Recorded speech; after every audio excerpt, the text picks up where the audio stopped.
Носорог трое суток стоял неподвижно, яростно отгоняя всех от неприметного свертка в траве. Когда люди все-таки решились его развернуть, все закричали от ужаса, потому что содержимое было настолько неожиданным, что казалось невозможным. Дорогие зрители, прежде чем мы продолжим, напишите в комментариях, где вы находитесь. Нам правда интересно узнать, из какого вы города. Приятного просмотра! В мире дикой природы иногда происходят события, которые кажутся совершенно невероятными и даже невозможными, пока человек не столкнется с ними лицом к лицу или не услышит о них от тех, кто видел все своими глазами. В одном удаленном уголке саванны, далеко от дорог и людских поселений, где земля трескается от жары, а редкие деревья едва дают тень, старый одинокий носорог по имени Моро простоял 3 долгих дня совершенно неподвижно под палящим солнцем, отказываясь от еды и воды. Его огромное тело, покрытое пылью и сухой травой, казалось застывшим, словно высеченным из камня, как древний монумент посреди бескрайней равнины. Люди, которые издалека наблюдали за ним, были уверены, что животное умирает, что оно обессилено или смертельно ранено, и что перед ними лишь последние часы его жизни, но правда оказалась куда более поразительной, глубокой и даже трогательной. Моро знали в этих местах уже много лет. Он был старым самцом, спокойным и даже немного замкнутым, предпочитал держаться в стороне от других носорогов, не вступал в борьбу за территорию без крайней необходимости и чаще всего проводил время в одиночестве, медленно передвигаясь между редкими источниками воды и участками с растительностью. Но в этот раз его поведение выглядело странным и настораживающим. Он выбрал участок густой высокой травы у самой границы редкого леса и остановился там, словно занял позицию, откуда не собирался уходить. Проходили часы, затем день сменился ночью, затем наступило новое утро, солнце снова поднималось в небо, нещадно обжигая землю, а Моро не двигался.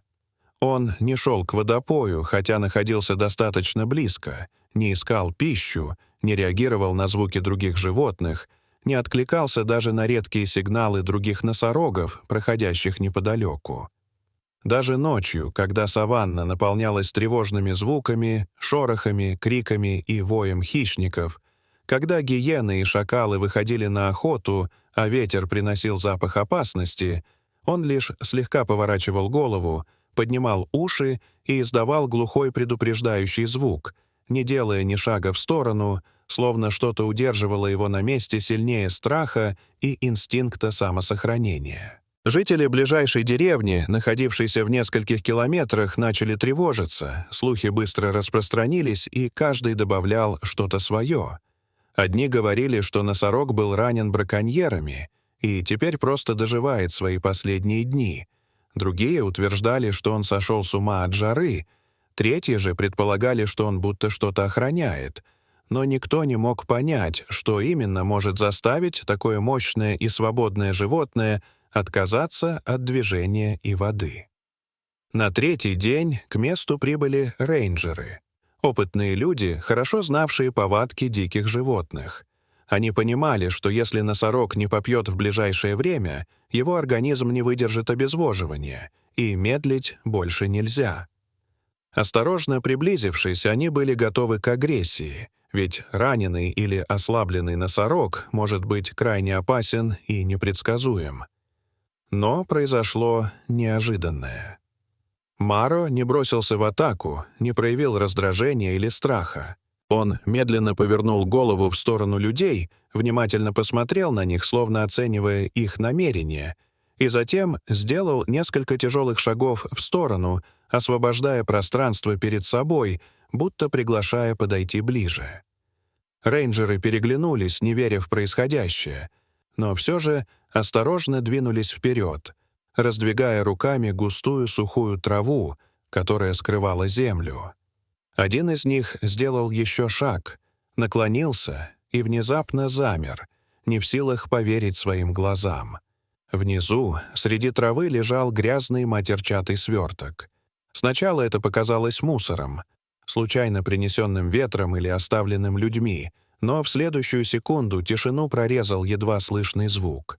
Слабый, прерывистый детский плач, настолько тихий, что его можно было не заметить. Сердце у одного из рейнджеров словно остановилось на мгновение. Они быстро развернули ткань, и перед ними оказался маленький ребенок, девочка примерно годовалого возраста.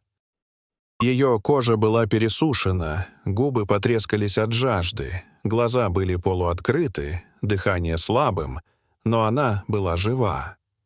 Позже стало известно, что ребенок пропал 3 дня назад во время внезапной пыльной бури, когда ее семья сбилась с пути, и в хаосе, среди ветра и песка, малышка исчезла. Поиски длились долго, но надежда постепенно угасала, ведь выжить в таких условиях без воды и защиты почти невозможно. Но все это время Моро находился рядом. Днем он закрывал ребенка своим массивным телом от палящего солнца, создавая тень там, где ее не было, защищая от перегрева и гибели. Ночью он не подпускал хищников, оставаясь неподвижным стражем, готовым в любой момент защитить маленькую жизнь. Он не отходил ни на шаг, словно понимал, что если он уйдет, этот слабый огонек жизни погаснет навсегда. Когда рейнджеры подняли девочку на руки, она тихо застонала, но уже не плакала, словно чувствовала, что опасность позади.